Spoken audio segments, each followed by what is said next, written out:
정부와 여당이 공교육 과정을 벗어난 매우 어려운 문제는 수능 시험에 출제하지 않겠다고 밝혔습니다. 이런 가운데 출제 총책임자인 이규민 한국교육과정평가원장도 사임하면서 수능을 150일 앞두고 수험생들의 혼란이 커지고 있습니다. 정부가 서민 물가의 가늠자로 꼽히는 라면 값을 내려야 한다고 했습니다. 라면 업계는 원가 부담이 크다면서도 13년 만에 값을 내리는 걸 검토하고 있습니다. 지난 주말 대구에서 열린 성소수자 축제 현장에서 집회를 막으려는 공무원들과 도로를 열어주려는 경찰이 충돌했습니다. 홍준표 대구시장은 경찰이 법 해석을 잘못했다고 주장했는데 과연 어느 쪽이 맞는 건지 팩트체크해봤습니다. JTBC 뉴스룸을 시작합니다. 수능시험이 딱 150일 남았습니다. 물수능이냐 불수능이냐. 대통령 말 한마디로 시작된 혼선에 오늘 대통령실과 교육부 장관, 여당까지 나서서 보다 구체적으로 얘기를 했습니다. 교과 과정을 벗어난 킬러 문항은 출제하지 않겠다. 입장은 정리됐지만 의문은 여전합니다. 그러면 교과 과정 내 변별력 있는 문제는 어떻게 내겠다는 것인지, 혹 덜 어려운 이른바 준킬러 문항이 많아지면 어떻게 준비해야 하는지. 무엇보다 수능은 이제 150일 남았는데. 먼저 송우영 기자입니다. 국민의힘과 정부는 당정회의에서 이른바 킬러 문항을 수능에 출제하지 않겠다고 밝혔습니다. 소위 킬러 문항은 시험의 변별력을 높이는 쉬운 방법이나 사교육으로 내모는 근본 원인이므로 공교육 과정에서 다루지 않는 내용은 출제를 배제하고. 최근 수능 난이도를 둘러싸고 논란이 벌어지자 윤석열 대통령은 주변 참모들에게 지나치게 어려운 문제를 내는 건 부적절하고 약자인 아이들을 가지고 장난치는 거라고 비판한 걸로 전해집니다. 윤 대통령의 이런 비판 이후 당정회의가 열렸고 교과 과정을 벗어나는 킬러 문항을 없애는 대신 공교육 과정 내에서 변별력을 확보하는 쪽으로 정책 방향을 결정한 겁니다. 당정은 또 과장 광고 등 사교육 시장의 불법 행위에도 엄중히 대응하는 한편 지난 정부가 없애기로 한 외국어고와 자사고 등은 존치시키겠다고 밝혔습니다. JTBC 송우영입니다. 네, 관건은 교육과정 내에서 변별력 있는 문항을 만드는 거죠. 교육부 장관은 이에 대해 출제 기법을 고도화하겠다고 했습니다. 그러면 지금까지는 기법이 고도화가 안 돼서 그렇게 못했다는 것인지. 정부도 고도화에 대한 구체적인 설명은 못했습니다. 학부모들은 밥상을 다 차렸는데 갑자기 메뉴를 바꾼 격이라고 했습니다. 이메인 기자입니다. 수험생들과 학부모들은 오늘도 혼란스럽습니다. 너무 조금밖에 안 남아서 떨립니다. 킬러 문항을 없애면 변별력도 없어질 뿐만 아니라 지금까지 해온 공부에 대한 그게 좀 사라진다고 생각해요. 수능의 출제 방향이 명확하지 않아 이러지도 저러지도 못하는 겁니다. 밥상 다 차려놓은 것 같은데 메뉴를 바꿔라는 거 그렇게 예를 들더라고요. 얘가 거기에 맞춰가지고 준비 열심히 하고 있는데. 정부는 교육 현장의 이 같은 우려에 모든 지원을 다하겠다고 했습니다. 적정 난이도가 확보되도록 출제 기법을 고도화하여 출제진이 성실한 노력을 경주하도록 시스템을 점검하는 등 교육부 수장으로서 모든 가능한 지원을 하겠습니다. 하지만 당장 출제 기법을 어떻게 고도화할 것이냐에 대한 설명은 없었습니다. 단지 좋은 평가자들이 좋은 문항을 개발하면 얼마든지 변별력이 가능하다고 했습니다. 하지만 현장에선 지금껏 변별력이 유지되지 않아 킬러 문항이 나온 게 아니냐고 반박합니다. 이 부총리도 이를 인정하면서 단계적이고 점진적으로 학부모 불안을 최소화하겠다고 했습니다. 앞으로 수능은 150일 남았습니다. JTBC 임예은입니다. 네, 수능 출제 방향이 여전히 혼란스러운데 오늘 수능 시험을 총괄하는 한국교육과정평가원장이 자리에서 물러났습니다. 저희가 취재해보니 대통령실과 교육부 내부에서는 전 정부가 임명한 인사라 말을 듣지 않는다는 문제 제기가 있었던 걸로 파악됐습니다. 형식은 자진 사퇴지만 사실상 경질이란 해석입니다. 배양진 기자입니다. 수능 출제 컨트롤 타워인 이규민 한국교육과정평가원장이 오늘 원장직을 내려놓겠다고 밝혔습니다. 6월 모의평가와 관련해 기관장으로서 책임을 지겠다고 했습니다. 이 원장은 문재인 정부 막바지인 지난해 3월 임명됐습니다. JTBC 취재 결과 지난 15일 이주호 사회부 총리는 윤석열 대통령에게 전 정부에서 임명된 평가원장이 말을 듣지 않아 답답하다는 취지로 보고한 걸로 파악됐습니다. 윤 대통령이 지난해부터 강조한 사교육을 유발하는 킬러 문항 배제 지시를 평가원이 따르지 않아왔던 겁니다. 대통령실 고위 관계자는 JTBC 통화에서 킬러 문항을 통해 변별력을 확보하는 기조는 문재인 정부에서 정착됐었다며 이같이 전했습니다. 이 때문에 잦은 사퇴 형식이지만 사실상 경질이란 해석이 나옵니다. 앞서 대통령 발언으로 물수능 논란이 일자 대통령실과 여당은 일제히 이 부총리를 비판했습니다. 책임 있는 직책에 있는 정부 부처 관계자는 신중하지 못한 언행으로 불필요한 논란이 발생하지 않도록 만전을 기해야 마땅합니다. 결국 이 장관은 공식 사과했습니다. 대통령께서는 사실 일찍이 이 지적을 하셨는데 이 부분이 교육부가 좀 반성적으로 대응을 하면서 좀 근본적인 해법을 내놓지 못했던 것 같습니다. 대통령 발언이 2번이나 정정되는 등 정책 메시지 전달 체계에 혼선이 초래됐지만 대통령실이 이에 대한 개선책 없이 외부 부처에만 책임을 돌리는 것 아니냐는 지적이 나옵니다. JTBC 배양진입니다. 예, 수능이 어떻게 출제될지 혼란스럽고 또 수능 문제를 내는 교육과정평가원장도 물러났습니다. 교육부를 담당하고 있는 성화선 기자와 이번 사안을 좀 더 짚어보겠습니다. 자, 성 기자, 수능이 얼마 남지 않았는데 평가원장이 물러났어요. 이건 대단히 이례적인 일이죠? 네, 그렇습니다. 수능이 딱 150일 남았는데 수능 문제를 출제하고 또 관리하는 컨트롤 타워가 사라진 셈입니다. 지금까지는 수능 문제의 오류 때문에 사퇴하는 일은 종종 있었지만 모의평가의 난이도 때문에 평가원장이 그만두는 일은 한 번도 없었습니다. 혼선이 불가피해 보이는 대목입니다. 그러니까요. 지금 이번 수능이 어떨지 학생들도 학부모들도 혼란스럽다라고 하는데 컨트롤 타워까지 물러나면 이 혼란을 수습할 당사자가 없는 거 아닙니까, 자리에? 네, 그렇습니다. 예, 알겠습니다. 오늘 정부는 사교육의 주범이 킬러 문항이라고 했습니다. 킬러 문항이 이제 저도 아이를 키워보니까 상당히 어려운 문제 이건데 킬러 문항이 정확히 구체적으로 어떤 건지 좀 볼 수 있을까요? 주로 국어 비문학, 교과 융합형 문제를 말하는 건데요. 예. 대표적인 킬러 문항을 한번 살펴보시겠습니다. 2019학년도 국어 문제인데요. 31번이 대표적입니다. 예. 이 지문을 보시면요. 과학과 철학을 융합한 문제인데 단어가 질점, 만류인력, 좀 어려워 보이는 단어죠. 예. 당시에 학생들이 도대체 풀 수 있는 문제냐라는 논란이 커지자 평가원장이 학부모님, 선생님들께 혼란과 심려를 끼쳤다며 사과하기까지 했습니다. 이러다 보니까 계속 또 바뀌는 거 아니냐라는 의문도 있었지만 또 예. 등장을 했습니다. 보시면 바로 작년인데요. 2023학년도 국어의 17번 문제도 마찬가지입니다. 이때 기초 대사량 연구에 관한 지문인데 문제를 봐도 어려워 보이죠. 네, 예. 이러다 보니까 킬러 문항을 풀려면 학교가 아니고 학원 사교육에 의존할 수밖에 없는 것 아니냐 이런 문제 제기가 계속 나왔습니다. 잠시만요. 이게 지금 국어 문제죠? 국어 문제인데요. 예. 네, 그래프, 편차, 기울기 굉장히 어려워 보이는 물론 뭐 질문입니다. 종합적인 사고를 요구한다. 네. 라고는 하지만 제가 봐도 풀기 어려운 문제 같긴 합니다. 킬러 문항이 점점 더 이렇게 어려워지면 사교육 시장에 의존하는 게 더 높아진다. 대통령의 얘기인데 이건 맞습니까? 네, 일정 부분 그런 부분이 있습니다. 그래서 이 킬러 문항이 필요한가에 대한 문제 제기는 꾸준히 제기됐습니다.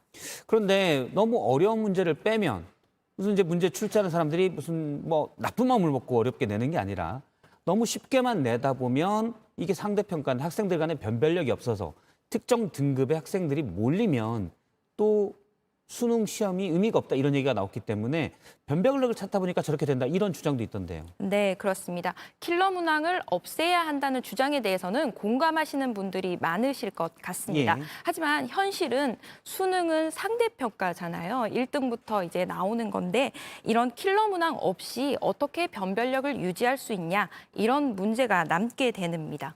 게다가 이 지금 시점에서 할 수 있느냐 이 시점의 문제도 나오는데요. 예. 또 또 2014년의 사례를 한번 보시겠습니다. 당시의 정부는 앞으로 수능 영어는 절대평가로 바꾸겠다고 발표를 했고요. 실제로 2017년도 수능부터 적용이 됐습니다. 예. 그런데 이 그래프는 월 평균 고등학생 한 명이 영어 사교육비에 얼마를 쓰는가를 보여주는데요.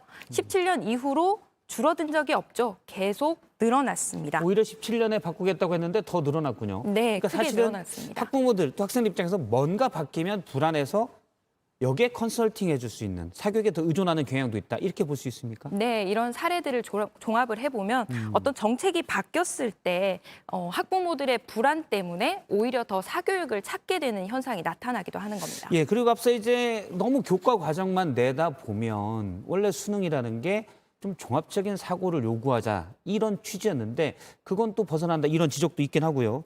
또 150일 남기고 이렇게 출제 경향을 바꾸게 되면 학생들로서는 상당히 불만도 있고 혼란도 있을 것 같아요. 네, 그 부분에 대해서는 전문가 이야기를 들어보시겠습니다. 좋은 메시지긴 한데 시기적으로 너무 급했다. 너무 시기가 임박해서 내게 되면 그 효과가 반감되는 거죠. 오히려 혼란만 부추길 수밖에 없는 거죠. 네, 당장 여름방학 특강부터 대치동 등에서는 발빠른 사교육 업체들이 이른바 적당히 어려운 문제를 골라서 특강에 나설 것이다. 이런 전망도 나옵니다. 이런 급작스러운 정책 전환이 정보력이 강한 사교육 업체에는 또 한 번 기회를 주는 것 아니냐. 이런 지적이 나오는 이유입니다. 그러니까 요약하면 사교육 의존을 낮추자고 냈던 대책이 오히려 사교육 의존을 어쨌든 단기적으로는 높이게 된다. 이런 얘기군요. 예, 그렇습니다. 시장은 늘 발이 빠르죠. 알겠습니다. 성화성 기자였습니다. 수고했습니다. 네, 지난 주말부터 이어진 폭염이 오늘 절정에 달했습니다. 서울과 대전, 광주를 비롯한 곳곳에서 올 들어 가장 높은 기온을 나타냈습니다. 내일부터 비가 오면 더위가 잠깐 주춤할 거란 예보입니다. 먼저 박상욱 기자입니다. 구름 한 점 없는 하늘 아래 강한 햇볕이 내리쬐입니다. 도로엔 뜨거운 열기로 달아오른 아지랑이가 피어오릅니다. 잠시만 서 있어도 흐르는 땀을 막을 수 없습니다. 아침에 필수품으로 하서 모자를 쓰고 나오고 있어요. 예. 작년보다 더 더워서 올해는 또 휴가를 더 많이 가야 되지 않을까. 지난 주말부터 시작된 폭염은 오늘 정점에 달했습니다. 서울과 광주는 34도, 대전 33.5도, 춘천 33.3도 등 곳곳에서 올 들어 가장 높은 기온이 기록됐습니다. 이번 폭염은 대체로 서쪽 지역을 강타했습니다. 강한 햇빛과 함께 우리나라에 불어온 동풍이 산맥을 지나면서 고온 건조해져 서쪽을 더 뜨겁게 달군 겁니다. 문제는 앞으로입니다. 올여름 역대급 폭염이 찾아올 가능성이 큽니다. 최근 한반도 인근 기온과 바다의 해수 온도가 크게 오른 가운데 덥고 습한 북태평양 고기압이 한반도를 뒤덮으면 언제든 찜통 더위가 찾아올 수 있습니다.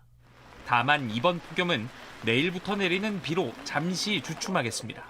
저기압의 영향으로 20일은 전국 대부분 지역이 흐린 가운데 제주도와 남부지방부터 비가 내리기 시작하면서 점차 더위가 누그러져 평년과 비슷한 기온 분포를 보이겠습니다. JTBC 박상욱입니다. 전기요금도 오른 데다가 이렇게 폭염까지 일찍 찾아오면서 자영업자들의 한숨도 깊습니다. 냉방비를 걱정하는 자영업자들의 목소리는 최지우 기자가 취재했습니다. 에어컨이 있지만 틀지 않았습니다. 선풍기를 틀었지만 땀은 흐릅니다. 전기요금 걱정 때문입니다. 좀 부담 많이 됐죠. 한 2달 이상은 더 빨리 틀은 것 같고요. 한 30%는 오르지 않을까. 손님이 들어오면 에어컨을 튼 방으로 안내합니다.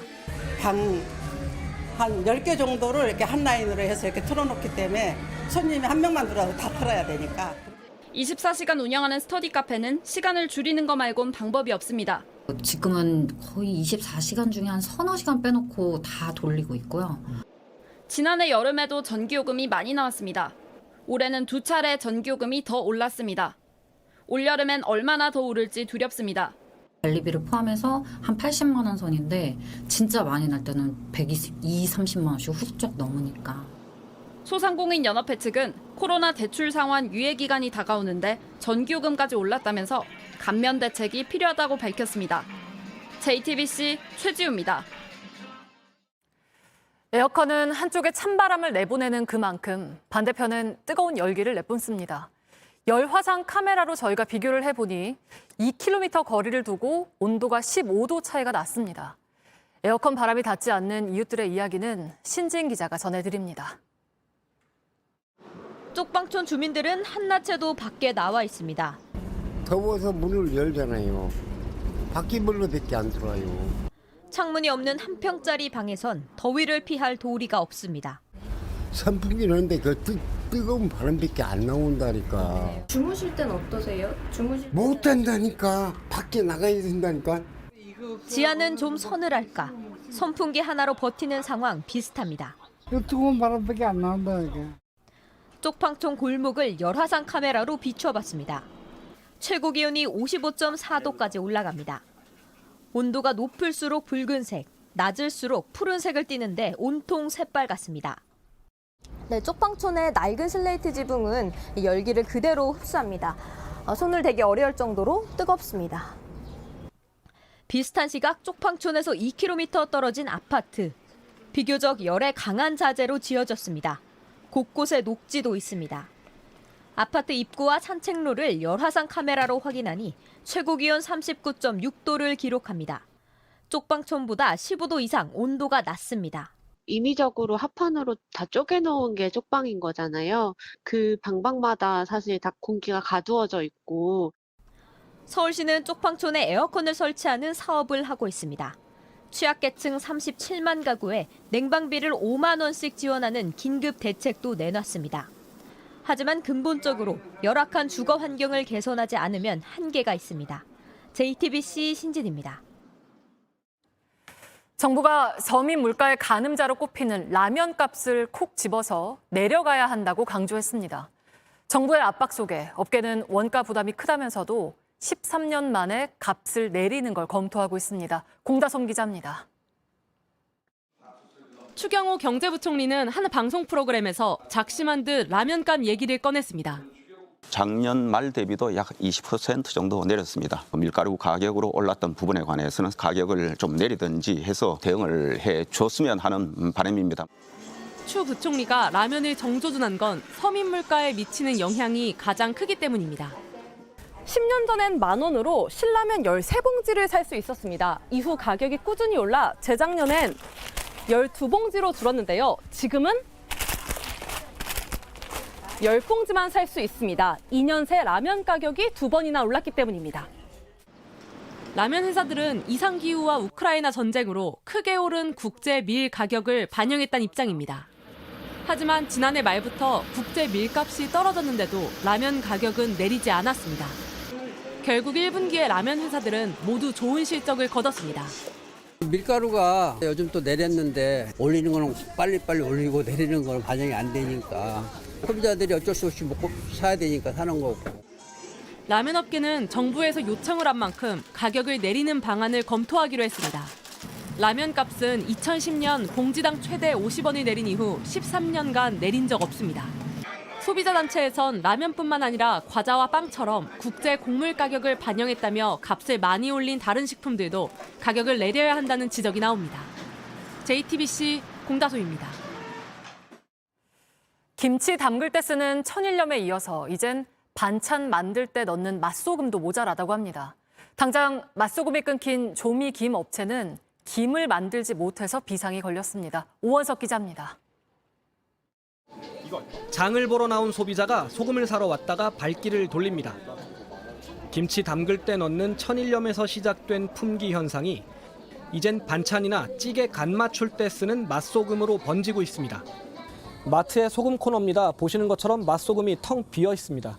이렇게 맛소금이 부족해지자 당장 맛소금을 뿌려 만드는 이 조미김 생산업체에 비상이 걸렸습니다. 조미김 생산업체들은 당황스럽습니다. 당장 조미김을 새로 못 만들고 있어서 국내 공급은 물론 수출까지 타격을 받게 됐습니다. 맛소금 공급이 전혀 안 되고 있거든요. 지금 기본을 못 만들고 있는 거죠. 갑작스럽게 그냥 수독돼 버리니까 저희 협회 회원사들도 절절매고 있는 상태거든요. 국내 맛소금 1위 업체 대상은 맛소금도 공급이 달리고 있기 때문에 소금을 제때 못 받는 업체가 있다고 말했습니다. 소금을 구할 수가 없대요. 저희 친구들도 이제 모이면 그런 얘기를 많이 해요. 흔하게 먹을 수 있는 게 김인데 소금이 없어서 김을 생산을 못한다 그러면 이거 문제가 심각해지죠. 이러다가 김뿐만 아니라 소금을 넣어 만드는 다른 가공식품이나 반찬도 줄줄이 생산을 중단할 수 있다는 우려가 나옵니다. JTBC 오원석입니다. 네, 오늘 민주당 이재명 대표의 국회 교섭단체 대표 연설이 있었는데 이재명 대표가 불체포 특권을 내려놓겠다고 했습니다. 그러니까 검찰이 다시 구속영장을 청구하면 법원에 가서 영장실질심사를 받겠다는 겁니다. 고석승 기자입니다. 이재명 대표의 불체포 특권 포기 발언은 사전에 배포된 연설문에는 담겨 있지 않은 깜짝 발표였습니다. 저에 대한 정치 수사에 대해서 불체포 권리를 포기하겠습니다. 구속영장을 청구하면 제발로 출석해서 영장 실질 심사 받고 검찰의 무도함을 밝히겠습니다. 이와 관련해 민주당 관계자는 이재명 대표가 비공개 회의에서 방탄 논란을 털고 가자는 취지로 말했다고 밝혔습니다. 하지만 포기 선언은 말 그대로 선언일 뿐이라 국회 회기 도중 체포동의안이 넘어오면 표결 절차를 밟아야 합니다.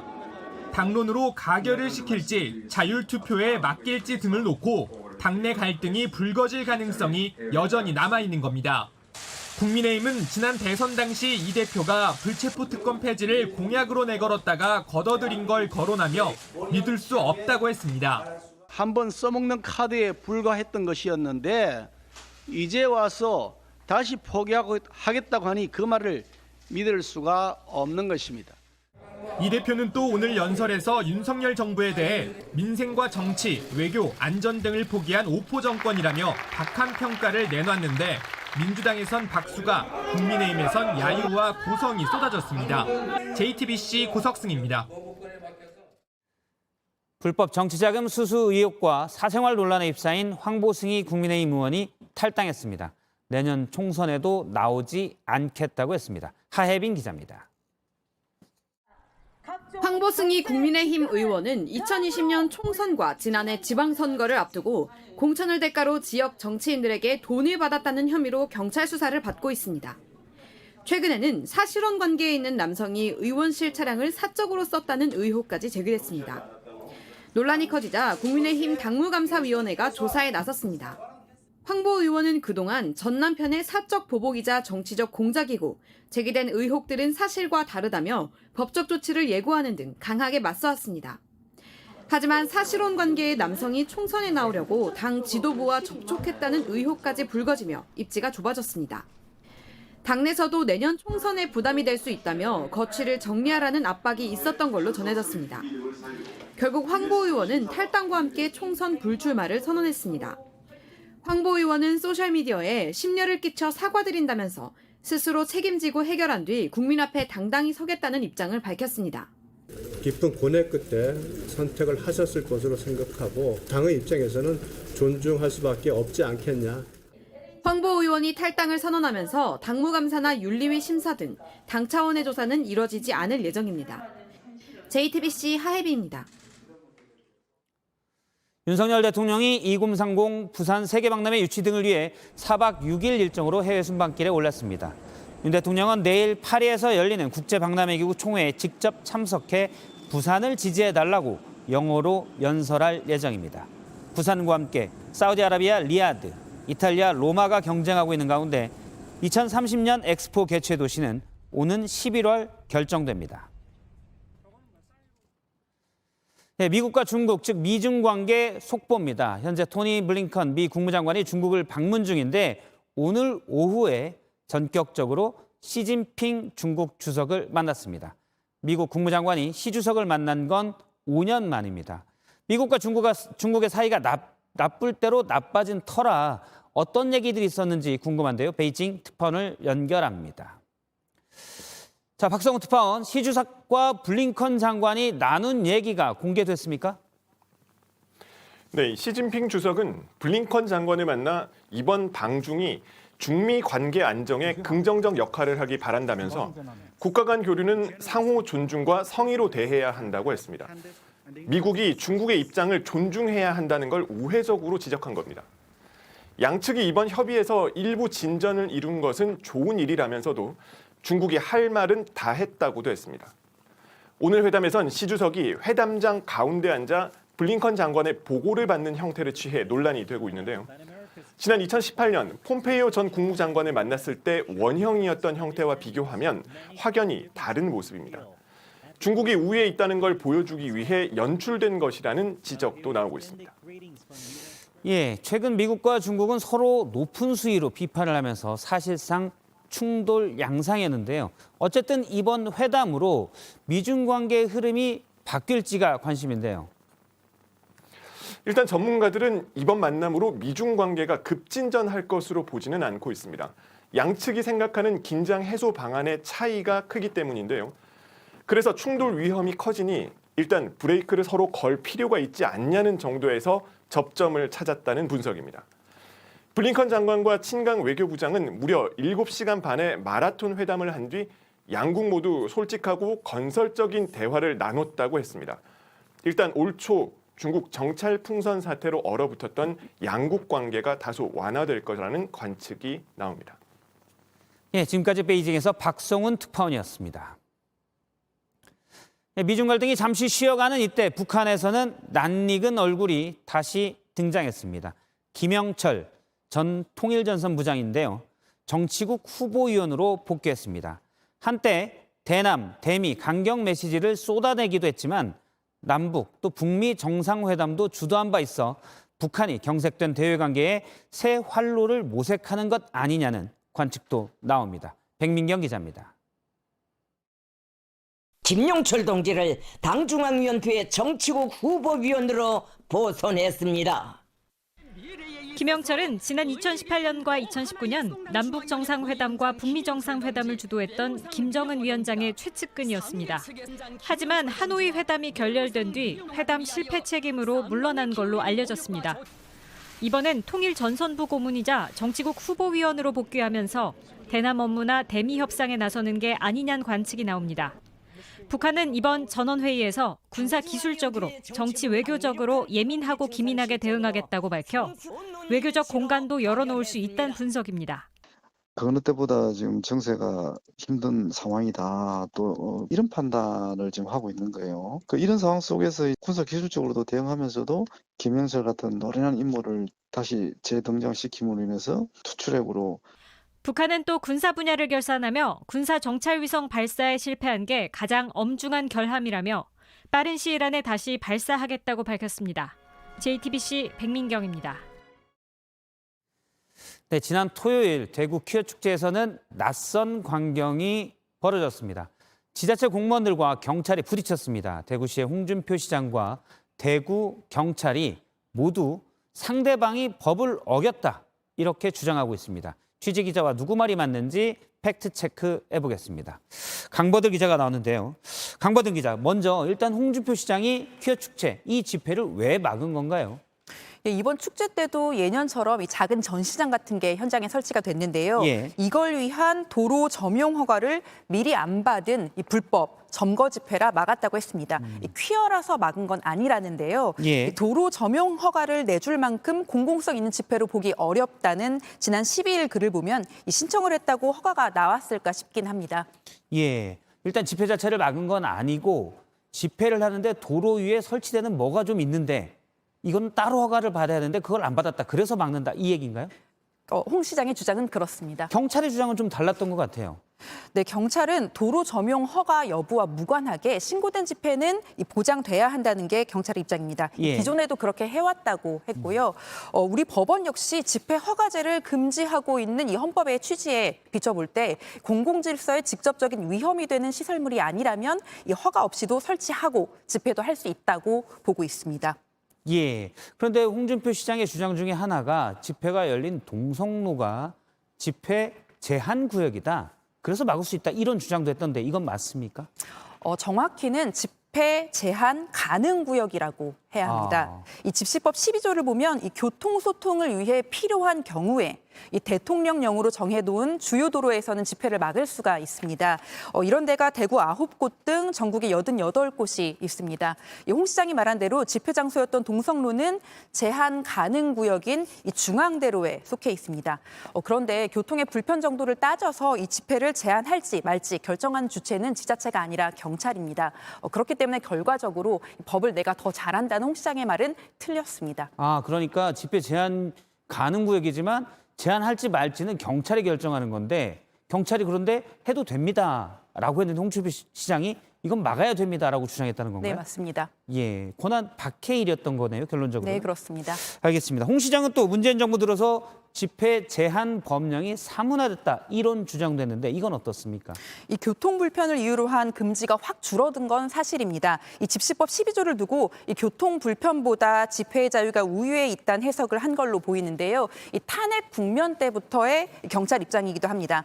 그런데 최근 민주노총의 1박 2일 시위를 계기로 윤석열 정부는 주요 도로 집회 제한을 다시 강화할 움직임을 보이고 있습니다. 이 다음 달쯤에 방침이 나옵니다. 집회 제한을 최소한으로 해야 한다는 헌법과 집시법의 취지가 훼손될 거란 우려도 나오고 있습니다.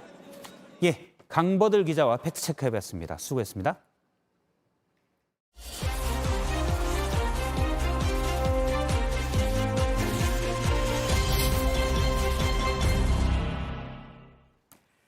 사람이 아플 때 의사에게 진료받듯 나무도 마찬가지입니다. 오늘 밀착카메라는 수백 년 된 나무들을 보살피고 또 병을 고쳐주는 숲속의 의사, 나무 의사를 만나봤습니다. 이상엽 기자입니다.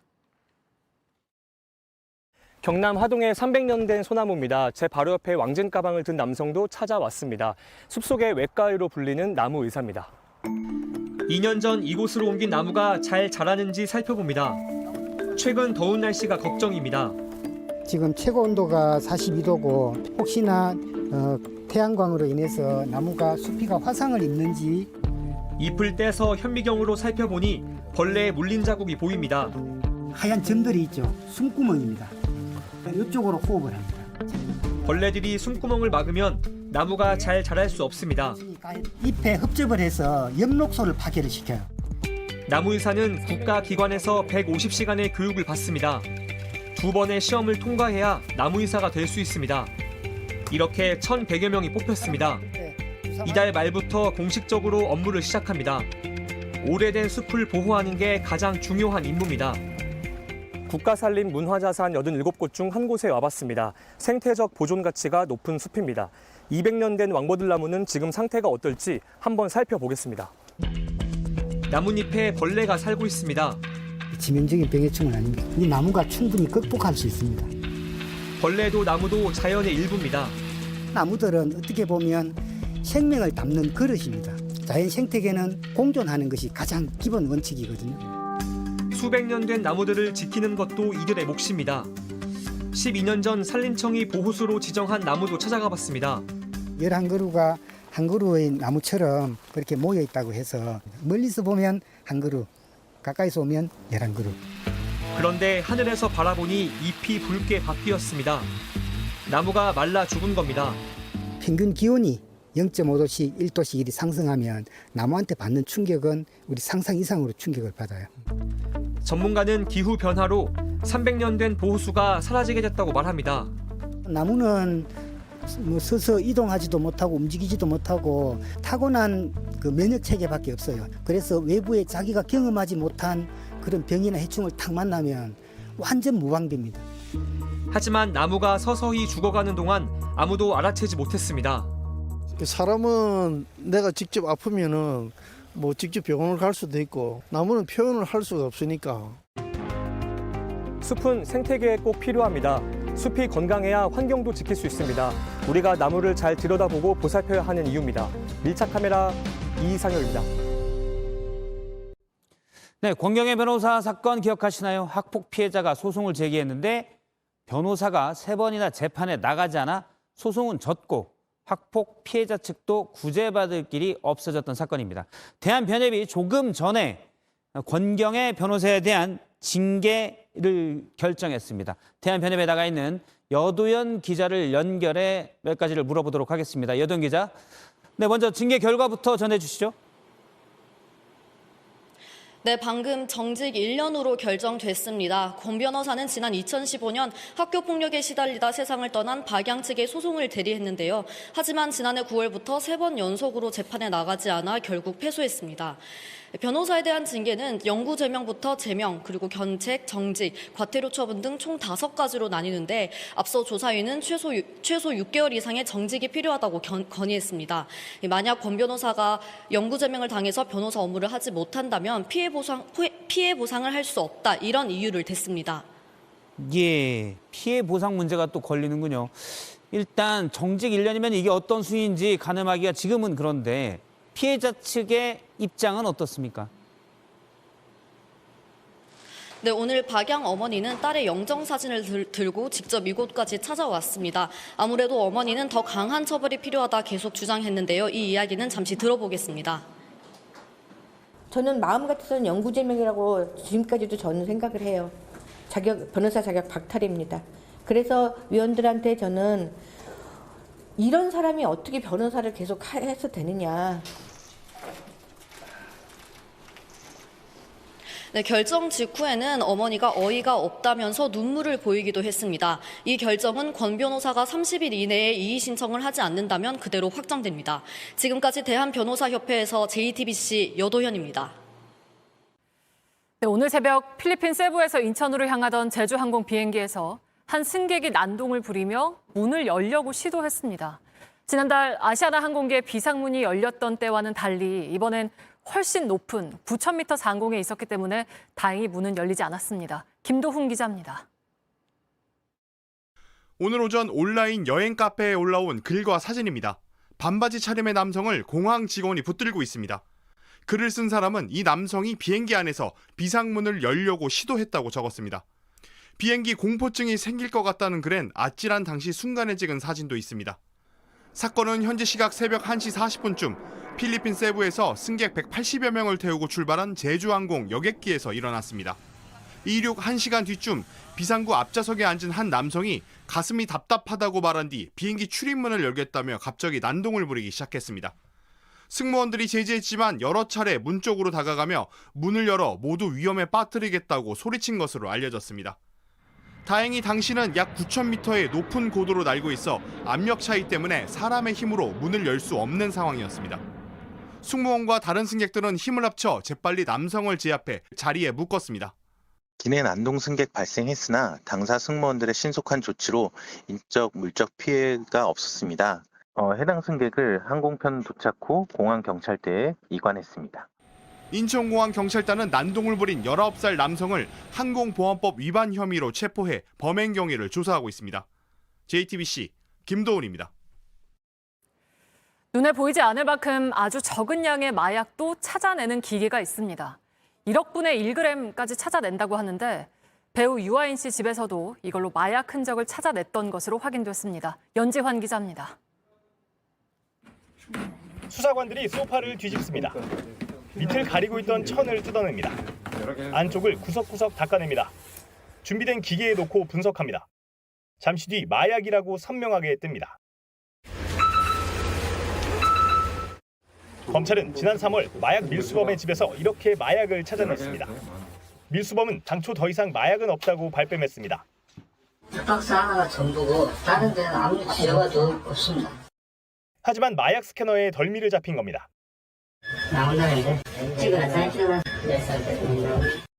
한 남성이 여행 가방을 끌고 갑니다. 가방에서 필로폰 8kg이 나왔습니다. 역시 몰랐다고 했지만 마약 스캐너로 옮자 손과 휴대전화기에서 필로폰이 나왔습니다. 마약 스캐너는 1억 분의 1g까지 찾아냅니다. 얼마 전 구속영장이 기각됐던 배우 유아인 씨도 마약 스캐너에 덜미를 잡혔습니다. 집을 마약 스캐너로 흔적을 찾아냈습니다. 유 씨는 마약의 출처는 말하지 않은 것으로 알려졌습니다. 검찰은 구속영장을 다시 청구하는데 무게를 두고 조만간 유 씨를 불러 조사하기로 했습니다. 마약 스캐너는 이렇게 수사에 도움이 되지만 전국의 세관 50곳 중 절반만 가지고 있습니다. JTBC 연지환입니다. 집에 가는 여성을 폭행해서 의식을 잃게 한 이른바 부산 돌려차기 사건의 가해자가 항소심 판결에 불복해 상고했습니다. 작년 10월 1심에서 살인 미수 혐의로 징역 12년을 선고받았다가 항소심에서 성폭행 혐의가 인정되면서 징역 20년형을 선고받았습니다. 하지만 형량이 과하다며 대법원의 판단을 받기로 했습니다. 어선 두 척이 바다 위에서 서로 부딪혔습니다. 선장이 물에 빠졌고 사람 없는 어선은 그대로 달렸는데요. 경찰관이 달리는 배에 맨몸으로 뛰어들어서 세웠습니다. 조승현 기자입니다. 작은 어선이 바다 위를 달립니다. 자세히 보니 배 안에 사람이 없습니다. 출동한 해경구조정 어선에 다가갑니다. 바싹 붙은 순간 경찰관이 몸을 던집니다. 착지하면서 넘어졌지만 이내 괜찮다고 손짓합니다. 일단 올라타가지고 빨리 멈춰야겠다는 생각이 너무 강해가지고 저도 나중에 넘어졌다는 거를 영상 보고 좀 인지를 했습니다. 이 어선 70대 선장 박모 씨가 몰고 있었습니다. 오늘 새벽 강릉 사천항 앞바다에서 김모 씨가 몰던 어선과 부딪혔습니다. 둘 다 선장 혼자 몰던 배였는데 박 씨가 사고 충격으로 물에 빠졌습니다. 배는 시속 30km 속도로 달려갔습니다. 이렇게 50분 동안 20km 거리를 항해했는데 추적도 어려웠습니다.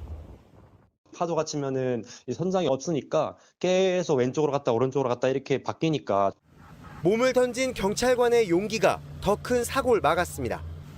JTBC 조승현입니다. 이른 폭염이 이어지면서 남부지방의 낙동강 녹조도 일찍 시작됐습니다. 강 곳곳에서는 이미 조류 경보가 발령됐습니다. 윤두열 기자가 강을 따라가 봤습니다. 녹색으로 변한 강물은 걸쭉한 액체로 보입니다. 한 바가지 떠보니 시퍼렇습니다. 이 강 위에서 수상 스포츠를 즐깁니다. 모터보트가 지날 때마다 녹색 물길이 생깁니다. 낙동강을 따라 내려가는 내내 이런 모습입니다. 물길이 막힌 보에 다다르자 보 위쪽과 아래쪽 색은 확연히 차이가 납니다. 지난달 말부터 낙동강 물은 시퍼렇게 변하기 시작했습니다. 지난 8일 낙동강 하류에선 올해 첫 조류경보 관심 단계가 내려졌습니다. 환경부는 녹조 제거 장치 857대와 제거 선박 34대를 가동했습니다. 녹조를 걸러내는 로봇 4대도 띄웁니다. 그러면서 강 옆에 쌓아놓은 퇴비를 녹조 주범 중 하나로 지목했습니다. 비가 오면 빗물에 씻겨 내려간 퇴비들이 바로 옆 녹로를 따라 낙동강으로 흘러 들어가게 됩니다. 야적 퇴비에는 상당히 높은 질소인이 포함되어 있습니다. 그게 하천으로 유입됐을 때 녹조 발생의 주 원인으로 보고 있습니다. 하지만 환경단체들은 원인 진단 자체가 잘못됐다고 주장합니다. 강이 막혀 있고 오염원이 들어오기 때문에 수문을 열지 않고는 녹조를 해결할 수가 없습니다. 올해 녹조가 처음 관찰된 건 5월 말, 이후 빠르게 번지고 있습니다. 더위도 이어지면서 지난 2018년 녹조 대발생 사태가 다시 올 수 있다는 우려가 커지고 있습니다. JTBC 윤두열입니다. 가격만 30억 원, 전 세계 400대뿐인 페라리 자동차가 서울중앙지검 주차장에 나타났습니다. 지게차에 실려서 견인차에 끌려갔는데 무슨 사연인지 모바일 이슈로 확인하시죠.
지난 주말 대구에서 시청 공무원들과 대구 경찰 간의 몸싸움이 있었습니다.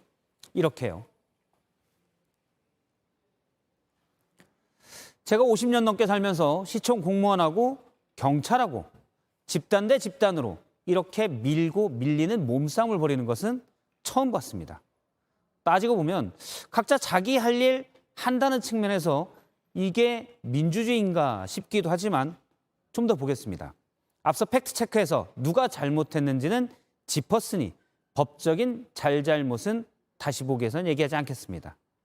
제가 얘기하고 싶은 건 사람의 권리, 즉 인권의 문제입니다. 그간 홍준표 대구시장이 했던 말을 보겠습니다. 퀴어 축제는 안 했으면 좋겠다. 물론 개인 홍준표 씨의 희망사항이라면 좋습니다. 저도 가끔 싫어하는 행사들이 있는데 제가 싫다고 가서 못하게 막을 권리는 저한테 없고 행사를 하는 건 또 그들의 권리입니다. 공공성이 있는 집회가 아니다. 공공성을 어떻게 볼지는 모르겠으나 법원은 이미 해당 집회의 표현의 자유가 영업 제한 등의 자유보다 중요하다고 했습니다. 제일 위험한 말은 사실 이 말입니다. 1%도 안 되는 성소수자의 권익만 중요하고 99%의 권익은 중요하지 않은가. 쉽게 얘기하면 99%를 위해서 1%는 참아라. 다수를 위해서 소수는 희생하라. 과거 독재 정권에서 늘 했던 말입니다. 물론 소수의 인권도 다수의 인권도 모두 중요합니다. 소수의 헌법상 권리를 다수가 불편하다고 막을 수는 없습니다. 그런 면에서 오늘 대구 경찰청장의 말은 눈에 띄었습니다. 개인적으로 성소수자에 대한 생각은 따로 있지만 경찰로서 집회의 권리를 인정해야 한다는 취지였습니다. 개인과 공인은 다릅니다. 다시 보겠습니다. 스포츠 뉴스입니다. 손흥민 선수가 탈장 수술을 극복하고 내일 그라운드로 돌아옵니다. 엘살바도르와의 평가전에서 후반에 교체 투입될 예정입니다. 온누리 기자입니다. 무더위는 대표팀 훈련 시간도 바꿨습니다. 뜨거운 해를 피해 저녁 훈련에 나선 손흥민은 빠르게 뛰고 공도 차보면서 마지막 훈련을 소화했습니다. 지난달 말 탈장 수술을 받는 바람에 페루전에선 벤치에 있었지만 내일 엘살바도르전엔 출전할 수 있을 만큼 회복되면서 감독 얼굴에도 웃음이 피었습니다. We are happy that he's not going to start because he has not 90 minutes in his legs. But I hope that in the second half he gets the opportunity to come back on. 클린스만 감독 부임 뒤 3경기에서 대표팀은 1무 2패로 승리가 없습니다. 첫 승에 간절한 가운데 유럽 최고 공격수인 손흥민의 복귀는 팀의 활기를 불어넣을 전망입니다.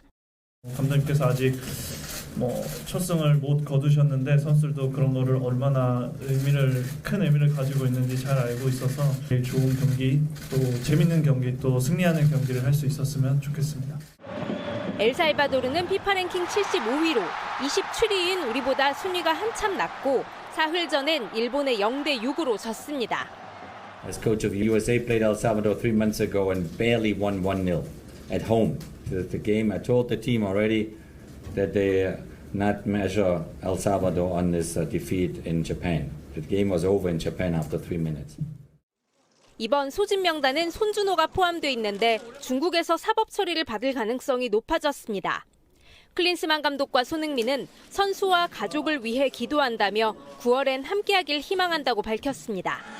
JTBC 온누리입니다. 미국 축구 팬들이 참가하는 하프타임 이벤트입니다. 센터마크에 가장 가까이 공을 차는 사람이 승자인데요. 한 남성이 찬 공이 떼굴떼굴 굴러가더니 센터마크 바로 위에 멈춥니다. 방향도 속도도 너무나 정확해서 완벽하다는 말밖에 안 나오는데요. 역사상 가장 위대한 패스라는 찬사는 물론 골프의 퍼팅 장면 같다는 반응도 나왔습니다. 기상센터입니다. 조금만 움직여도 땀이 송골송골 맺히는 하루였습니다. 자, 오늘 얼마나 더웠을까요? 서울의 낮 기온이 34도까지 올랐고 경기도 양평은 37도를 웃돌면서 폭염이 절정을 보였는데요. 하지만 내일은 서울 낮 기온 29도, 모레는 24도까지 떨어지면서 더위가 누그러지겠습니다. 이유는 서해상에서 다가오는 저기압으로 인해 내리는 비 때문입니다. 내일 새벽에 제주도부터 시작된 비가 차츰 내륙 지역으로 확대가 되겠는데요. 비가 오는 시점을 보면 내일 새벽 제주도에서 비가 내리고 오후에는 충청권과 전라권에서 비가 시작됩니다. 밤에는 그 밖에 전국으로 비가 확대되겠습니다. 예상 강우량은 내일과 모레 사이에 전국적으로 10에서 60mm가 예상이 되고요. 또 제주 남부와 산지에는 70mm가 넘게 오는 곳도 있겠습니다. 기온 보시겠습니다.